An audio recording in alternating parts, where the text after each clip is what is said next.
Are we looking at a huge crack in the USA economy? Yes, I think we are, and I think it is more than valid and plausible to think this way, given a new bit of data that came out, and I want to just share that with you. And as somebody that I'm assuming, if you're like myself, you're trying to build wealth, you're trying to manage your money wisely, you're trying to just kind of look into the future and see what potentially could happen so you can position yourself best, well, then these are the little things that oftentimes can make a big difference. Nothing complicated here. I know sometimes people hear the word data and then they freak out, but as long as you can understand some very basic math with a little bit of common sense, then this should all more than make sense in your mind. So the stat that came out, and we're not even going to read the article, I just want to focus on the headline here, but on Friday, U.S. consumer credit growth soars in February at highest rate in 20 years.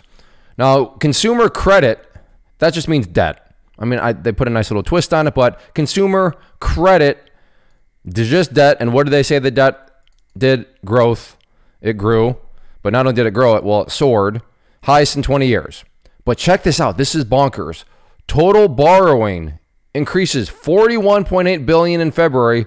Now here's a kicker. Versus expectations of $15 billion. That is crazy. That's not even close. I mean, what sort of, so 41.8 divided by 15, and then multiply it by 100. They were off by 179%. It grew 179% more than what the so-called experts, or whatever you want to call them, economists, thought was going to happen. So consumer debt grew, largest in 20 years.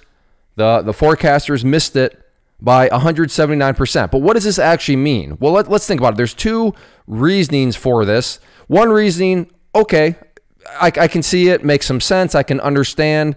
But the other reasoning is not so good. And the first reason is, okay, well, maybe, just maybe, people have no savings, right? And this is speculation, but maybe, just maybe, people have no savings because that's why you would use a credit card, right? In this amount. Now, I realize some people use credit cards because they want the points. They just want them paid off. But to this extent, I think it's more than plausible to think, yeah, I think people's savings are finally officially gone. Because if you had savings, you're not going to be putting stuff on your credit card. And given that the stimulus money has been turned off for quite a while now, given that that's probably worked its way through the system, it makes sense that people's savings would be very depleted, potentially even gone, which would need people to use those credit cards. And that would be one reason why those amounts are rising, is people's savings are gone. So from a broad economic standpoint, not really good when people's savings have potentially just been wiped out and now people are having to go and put themselves into debt. So that is one reason. But let's look at another potential reasoning, and that reasoning is, or maybe just debt is so cheap. Debt is getting even cheaper.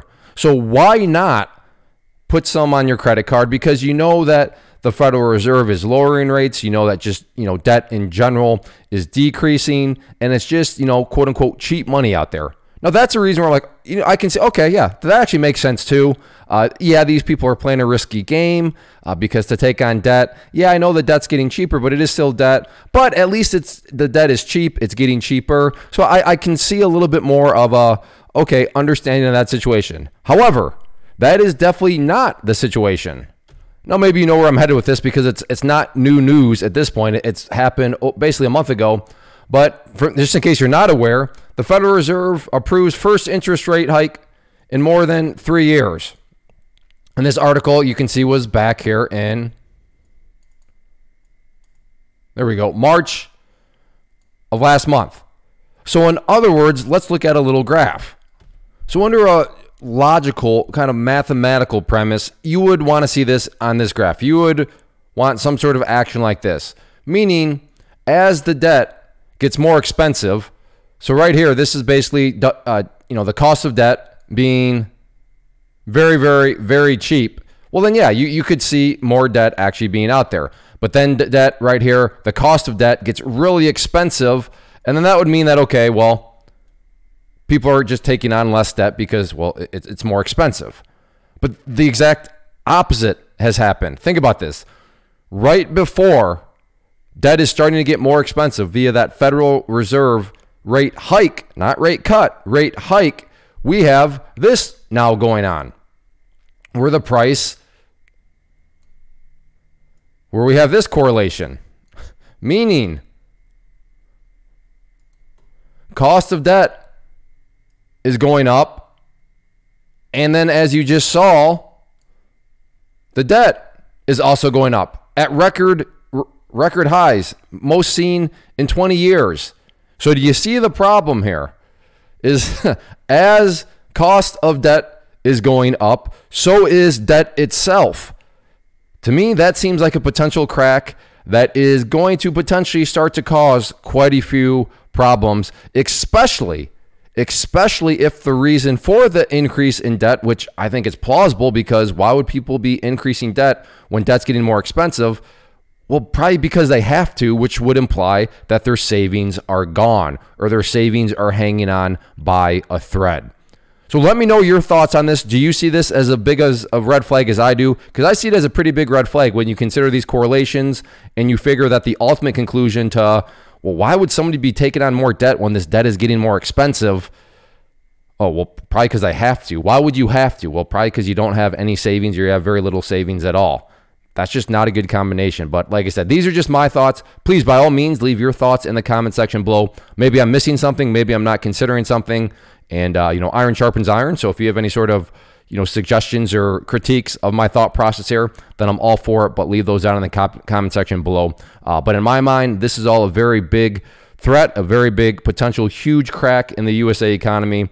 And we'll see what happens with it.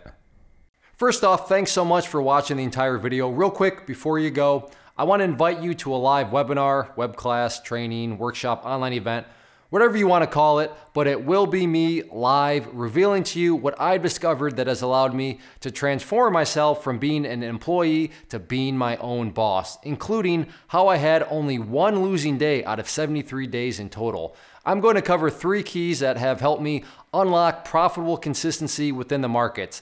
The first key is super weird, but in a productive type of way. The second key is super awesome because it quite literally is wired into our DNA as humans, making it very easy to use. But in a cruel way, this becomes a pitfall for many traders. I'll explain it all though, including how to avoid the pitfall that it creates for some. And yeah, the third key, when you hear it, sounds way too good to be true, but it's not, and I'll show you how it all works. Then at the end, I open it up for a question and answer session that is, again, totally live. Even if you can't make the live session, please still sign up as it will be recorded, and you can go back and watch the replay that I will send you. Click the image on the screen or click the link down in the description box so you can get the date and time and claim your spot, which I should note is limited due to the fact that this truly is a live event. If you have any questions, let me know. If not, I'll be seeing you soon.